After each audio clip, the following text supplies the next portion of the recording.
At the entrance to Zion National Park in the state of Utah, the stars and stripes unfurled in an atmosphere of peace and grandeur remind us that we are in the land of Uncle Sam, where Mother Nature has built her largest and most colorful canyons.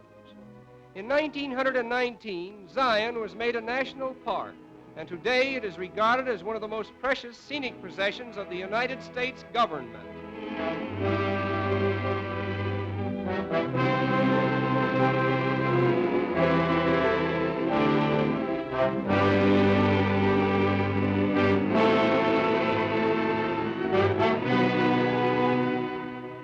This awe-inspiring pageant of scenery inspires reflection and causes time and space to fade in the minds of mortals.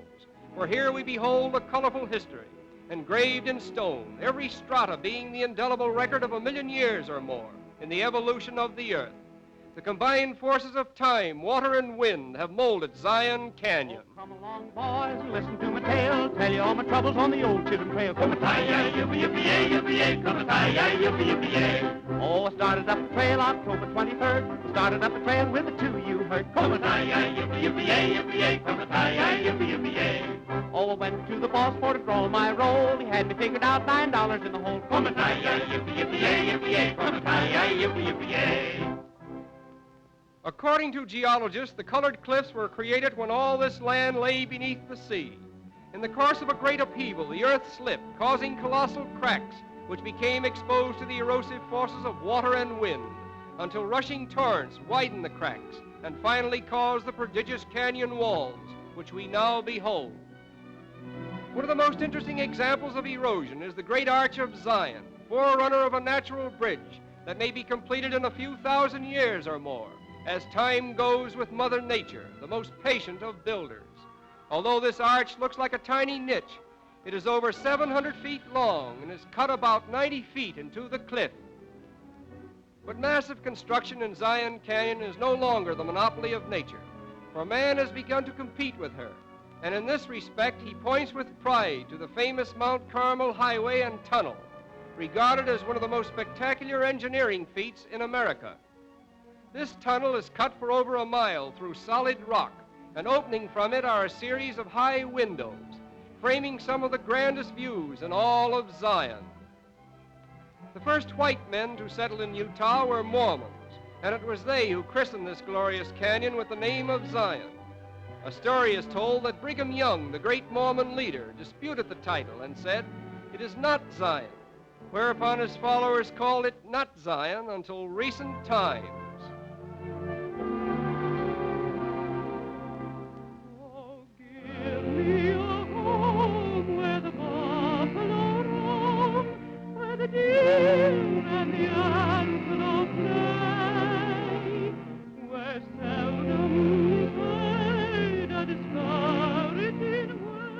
Contrasting strangely with the huge sandstone walls are the modest little Zion lilies, which grow in wild profusion along the highway.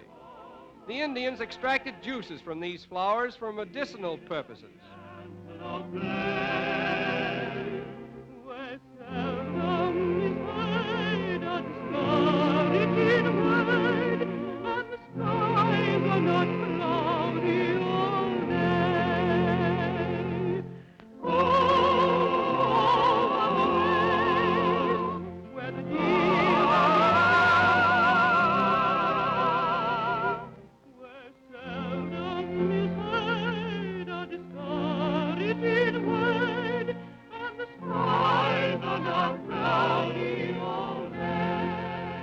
Situated in the heart of Zion is a fertile basin or valley where green lawns and shady trees contrast beautifully with the warmer tones of the canyon walls. It is here that Zion Lodge and its adjacent cabins were built to accommodate the ever-increasing number of tourists who visit Zion Canyon every year. An interesting and colorful feature of the lodge are the attractive young ladies in attendance, most of whom are college students and descendants of the Mormons who first inhabited the state of Utah. In addition to their domestic duties, they greet all visitors with a song of welcome, which is most appropriate in this song-inspiring region of the Rocky Mountains. When it's springtime in the Rockies, I am coming back to you. Little sweetheart of the mountains, with your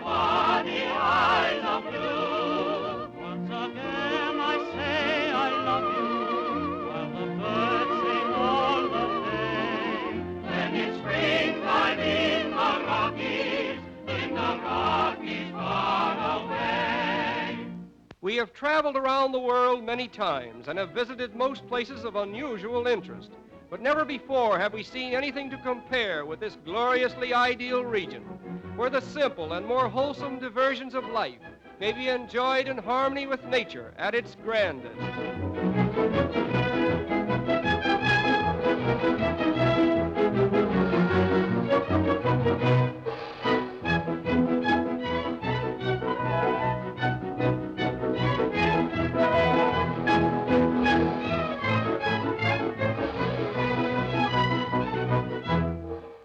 But now the time has come for us to leave this kingdom of ideal diversion. And the song of farewell that is sung to us as we depart carries a sentiment that will always remain in our memories of Zion Canyon. Farewell, farewell, from back again. We're glad to have you see our matchless Zion. Take one long look, the memory will remain till you come back again. And as we take our last long look at Zion Canyon, magnificently enshrined in the soft shades of purple that come and go with the twilight hour, we have a better understanding of what John Greenleaf Whittier, the American poet, meant when he wrote these inspiring words. Touched by a light that hath no name, a glory never sung, aloft on sky and mountain wall, are God's great pictures hung.